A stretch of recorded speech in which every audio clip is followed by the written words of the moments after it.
Oke guys, di konten kali ini, saya akan mereview mesin pompa akuarium untuk digunakan di akuarium ikan koki saya, dan ini paketnya baru sampai dikirim langsung oleh Mamang Gojeknya. Saya kira tokonya dari luar kota, ternyata berada di dalam kota. Jadi paketnya cepat sampai, saya pesan di malam hari, dan pagi harinya sudah sampai ke rumah saya.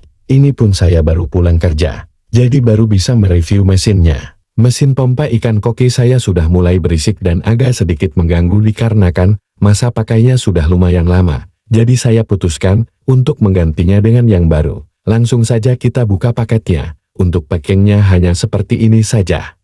Mungkin karena jaraknya dekat jadi pakai jasa pengiriman instan. Sebelumnya mohon maaf buat yang udah minta dibuatkan video review di pasar ikan Jalan Peta. Saya belum sempat membuat videonya karena saya masih sibuk dengan pekerjaan dan hal lainnya. Ini pun masih jarang upload video. Untuk kedepannya saya usahakan untuk mengupload video lebih sering lagi. Ini dia mesin pompa yang saya pesan. Mesin pompa Candila Eco 104. Di deskripsinya sih ini bisa juga dipakai di dalam kolam, kemudian hemat listrik.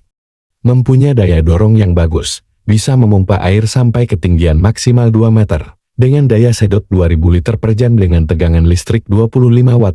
Mohon maaf kameranya agak sedikit ngeblur. Tadinya saya mau coba pakai pipa 2 meter, apakah benar bisa mengangkat air sampai ketinggian 2 meter. Dikarenakan pipanya tidak ada, jadi ya sudahlah, gak jadi tes kekuatan daya dorong mesinnya. Mesin pompa Candila ini tersedia beberapa varian pilihan, mulai dari yang 1500 sampai 6000 liter per jam. Besaran tenaga listrik yang dibutuhkan pun berdasarkan besar kecilnya daya hisap mesinnya. Langsung saja kita buka, di dalamnya ada apa saja.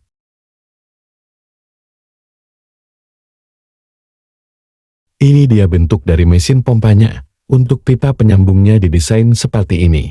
Jadi harus dimasukkan dulu ke dalam lubang mesinnya. Di deskripsi mesin ini memiliki panjang kabel 180 cm dan dimensi mesin 10 x 6 x 8 cm. Untuk panjang kabelnya untuk yang ini kayaknya gak nyampe segitu. Mungkin itu untuk varian mesin yang lebih besar daya hisapnya. Di bagian lubang hisap bisa diatur jumlah debit air yang masuk ke dalam mesinnya dengan cara memutar bagian depannya. Jadi jika air di filternya meluap bisa diatasi dengan memutar bagian depan mesinnya. Kebetulan di sini saya menggunakan filter talang dengan panjang 60 cm, jadi kayaknya aman, gak akan meluap keluar. Untuk karet perekatnya agak sedikit tipis, tapi bapak-bapak kita langsung coba saja gunakan di akuarium ikan koki saya. Untuk cover bagian depannya didesain agak transparan dengan warna smoke. Jadi jika terdapat endapan kotoran di dalam lubang hisapnya, bisa terlihat dan mudah untuk dibersihkan. Kayaknya filter talangnya sekalian saja saya bersihkan terlebih dahulu, karena kotoran ikannya sudah banyak dan menumpuk di bagian filter mekanisnya. Sebaiknya, jika membersihkan filter biologis menggunakan air di dalam akuariumnya saja, agar bakteri yang sudah ada di filter biologisnya tidak hilang. Lalu air akuariumnya diisi air baru, jadi membersihkan filter talang, sekaligus nge-water change air di akuariumnya. Setelah mesinnya dimatikan, saya ambil dulu kapas putihnya. Bisa kita lihat kotoran yang menumpuk di kapas putih sudah sangat banyak, padahal ini baru 3 hari sejak terakhir dikuras, tapi kotorannya sudah sebanyak ini.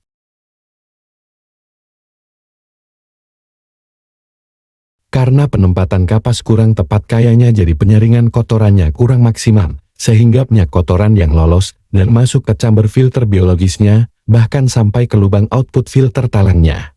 Tapi untuk air akuariumnya sih masih jernih dan tidak ada remah-remah yang berterbangan di akuarium, jadi kotorannya gak sampai masuk lagi ke dalam akuarium. Agar airnya gak ngucur kemana-mana saat dibawa ke kamar mandi, saya kurangi terlebih dahulu air yang ada di dalam filternya. Jika dirasa filternya sudah agak ringan dan airnya sudah tinggal sedikit, langsung saja saya bawa dan bersihkan di kamar mandi.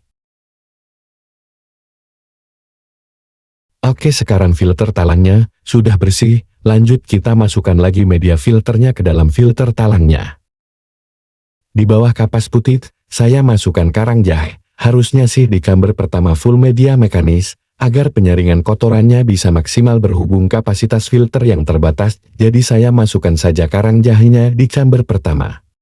Lanjut bioring di chamber kedua, dan sedikit biobol di chamber lubang outputnya. Intinya di sini, saya berusaha memaksimalkan, agar tidak ada space kosong.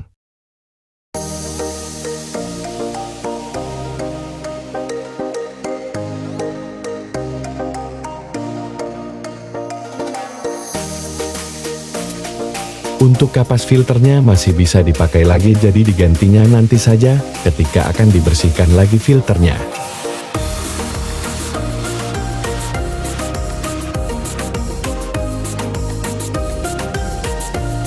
Oke, langsung saja kita pasang mesin pompa yang baru ke pipanya. Kita lihat seberapa kencang daya sedotnya.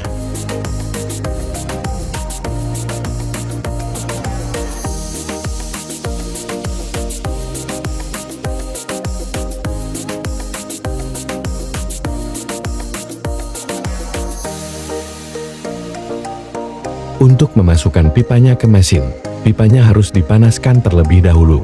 Karena lubang pipanya terlalu kecil, apabila malas untuk memanaskan pipanya terlebih dahulu, bisa meniru cara yang saya pakai, yaitu memakai sambungan pipa. Nah, ini dia sambungan pipa yang saya pakai. Karena agak sedikit longgar, jadi saya tambah silen yang suka dipakai untuk memasang keran air terlebih dahulu, agar tidak longgar lagi.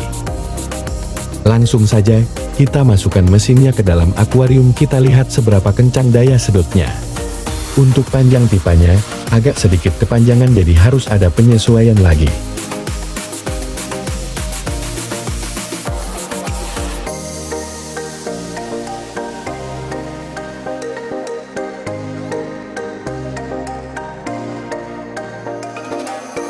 Saya coba ganjal pipanya menggunakan spons, agar ada pijakan untuk pipanya.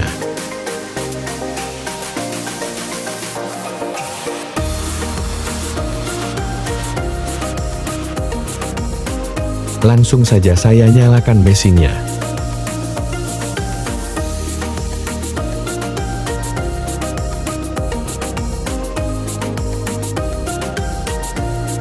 Meskipun diganjal spons pipanya, masih bisa bergerak, karena tekanan air takutnya, pipanya bergeser ke bagian lain.